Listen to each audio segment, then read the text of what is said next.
Hello boys and girls, on my desk right now is another SCX24 build. Unlike my most recent SCX24, this one is going to be a performance-oriented build. I'm speccing out a truck that falls under the RCMCCA Class 2 regulations, meaning the chassis consists of 2 rails. There is no requirement for bumpers, and I can use tires with a maximum diameter of 64 millimeters. This is the chassis I will be using. This is the LCG chassis from RampCrab. It is made of carbon fiber. It is the Gladiator or Power Wagon length version. The kit comes with 3D printed parts such as these sliders, the magnetic body mount, the battery tray. There are actually two body mounts, one for the front and one for the back, but I would just be using the one in the front. There is also a electronics tray that I am not using. I've elected to place the electronics on the sliders. The kit also includes a brass motor mount. It is the AX24 type, which means only the bottom suspension links are attached to the skid plate. The upper suspension links are attached to the chassis. The ball joints of the upper links are internally threaded, and that's how you attach them. By the way, the links are included in the kit too. They are made of brass. So for whatever price you pay for this kit, I think $40, it is fairly good value. However, a couple of things to be aware of. I cut off the front part of the chassis rails, the part where normally the front bumper mount is attached to, because it kind of interferes with the movement of the steering servo.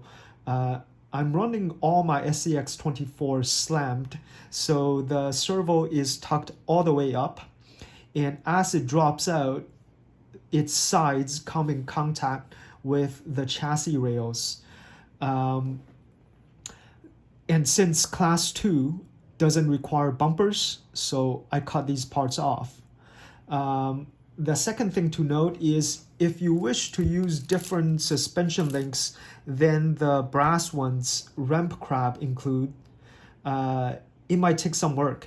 As mentioned, the ball joints of the upper links are internally threaded, so you can attach them to the chassis rails by bolting them from the outside.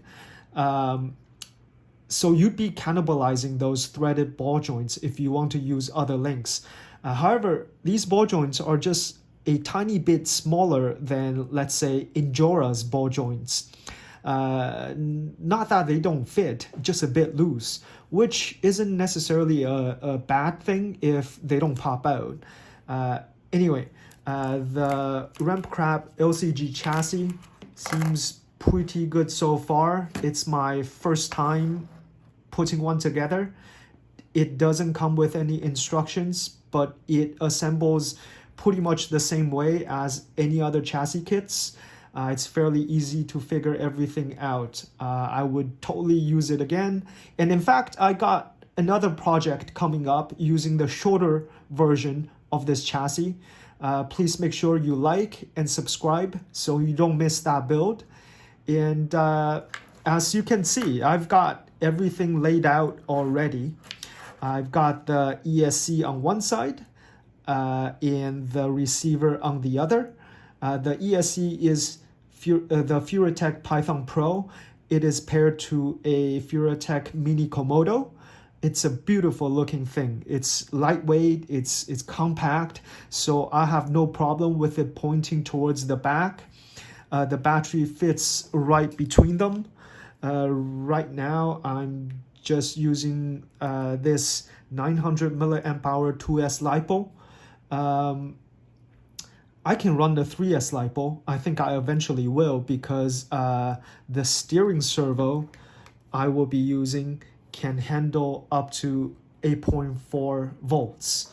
And this servo is RampCrab's 11.6 kilogram unit called Crusher Claw, the biggest servo they offer. I think this servo is going to look great as it would be visible from the front of the truck.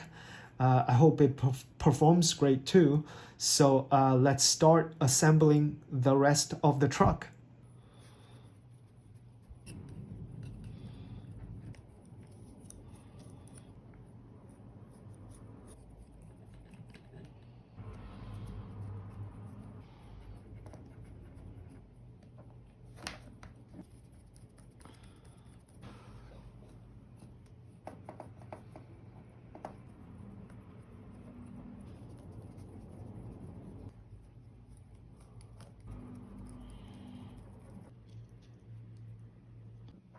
All right, these axles are the MEUS isokinetic diamond axles in silver. The front ones have a ridiculous turning angle.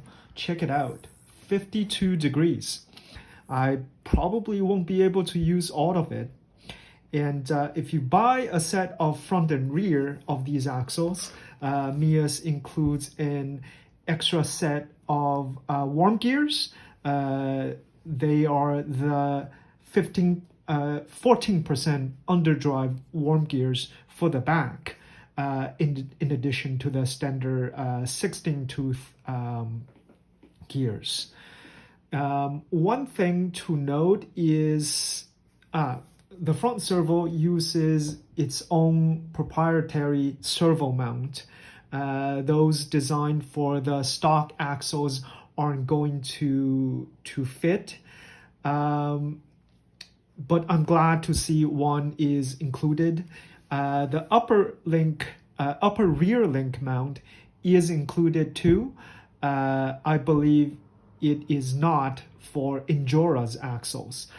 For the shock dampers, I've installed the 39mm Injora shocks up front. These are the oil-filled shocks. And for the rear, I have Injora's 42mm telescopic shocks.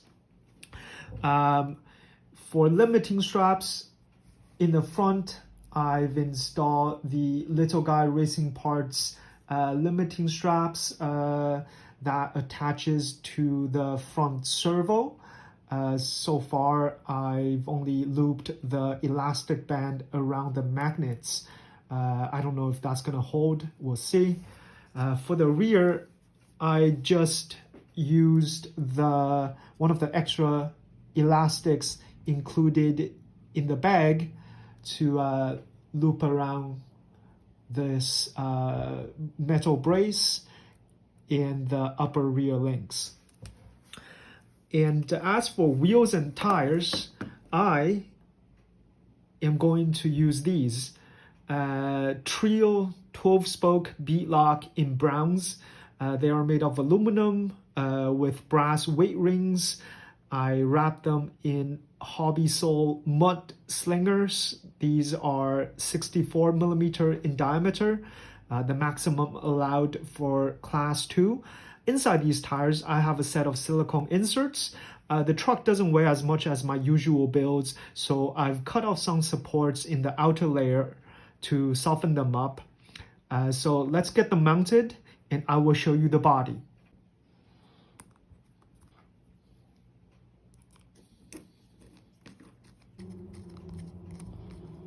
With the rolling chassis completed, it is time to reveal the body.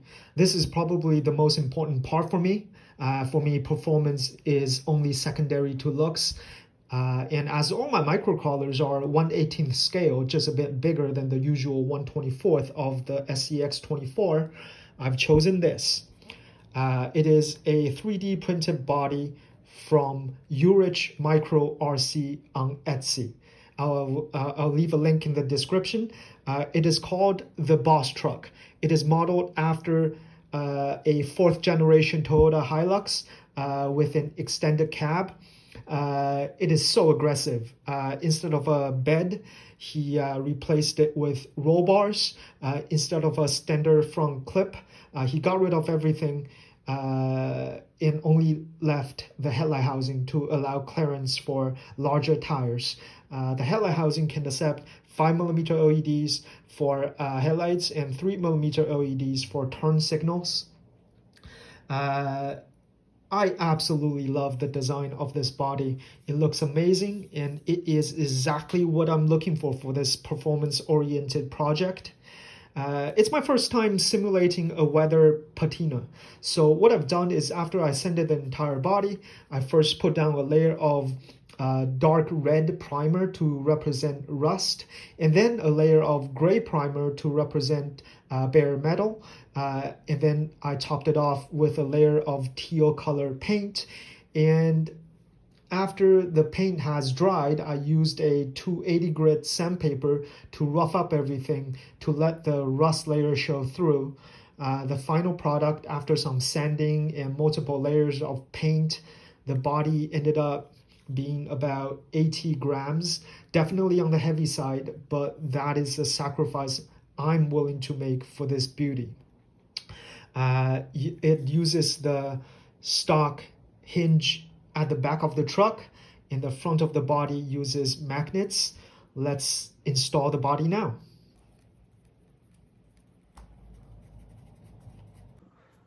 All right, the body is installed, and it looks like the tires have all the clearance they need. Maybe. We'll see. Let's install the battery and turn this thing on.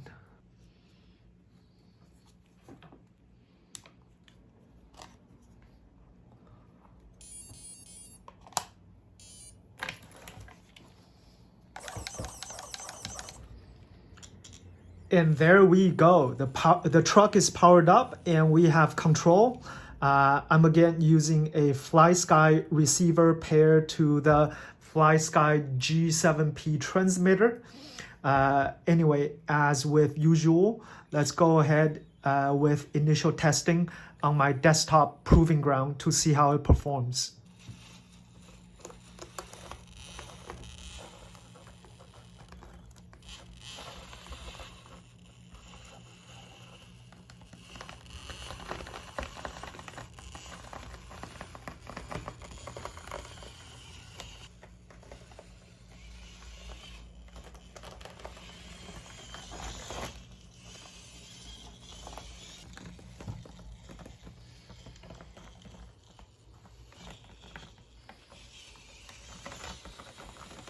Let me go over the things I like and the things I don't.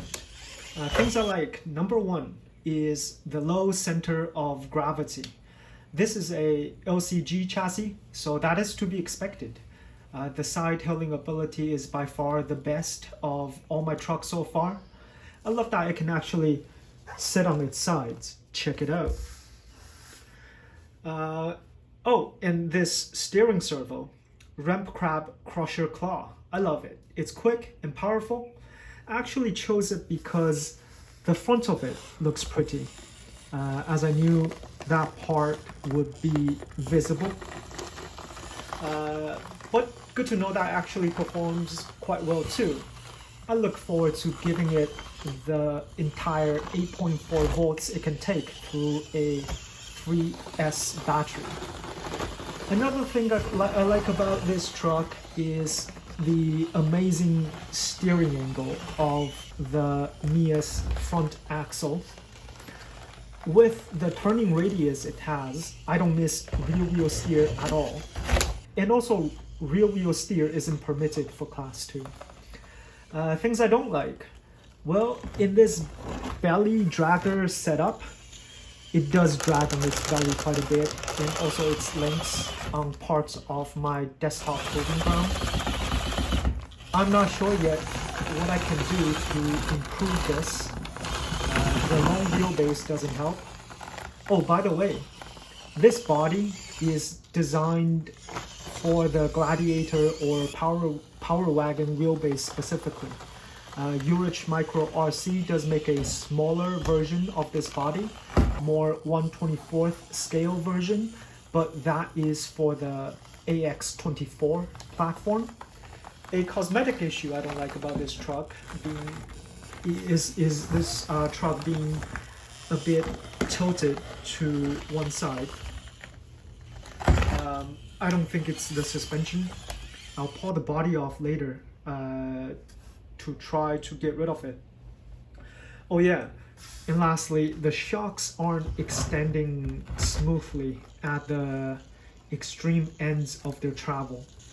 I think both the front and rear shocks have this problem. I'll need to make some adjustments to my suspension setup. There are lots of mounting points, both front and back, for the shocks as well as the upper links. I should be able to increase its articulation some more, or I think perhaps I just need to space out the shocks some. We'll see. Let me know, guys, is it comp worthy? It's the first time I built something that is more performance oriented, and even so I still chose a hard body. What else can I do to maximize its performance? Please let me know in the comments. Thank you for watching this video. Please like and subscribe and stay tuned for more of my builds. Bye for now.